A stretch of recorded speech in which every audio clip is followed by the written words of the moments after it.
Although I don't know why, often characterized as postmodernism, but my whole point is to get rid of postmodernism. I will tell you especially where my naivety comes.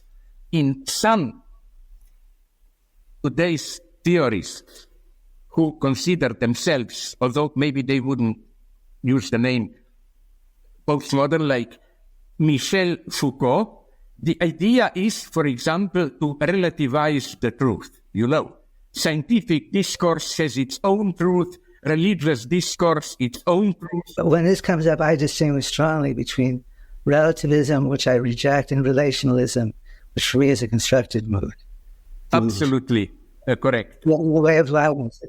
And as a philosopher, I'm basically a student of Leibniz who's done sort of 1 page or 3 pages of Leibniz that I know well.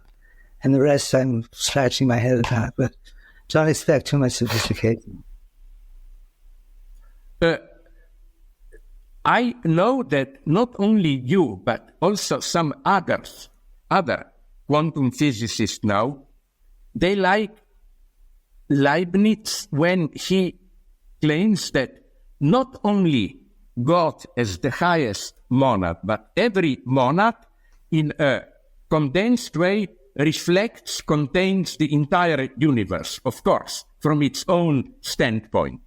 Yes. And that I find very productive.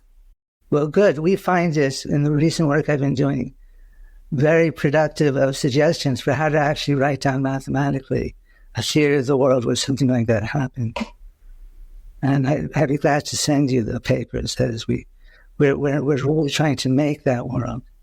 And some of it is done and some of it still needs work, unfortunately.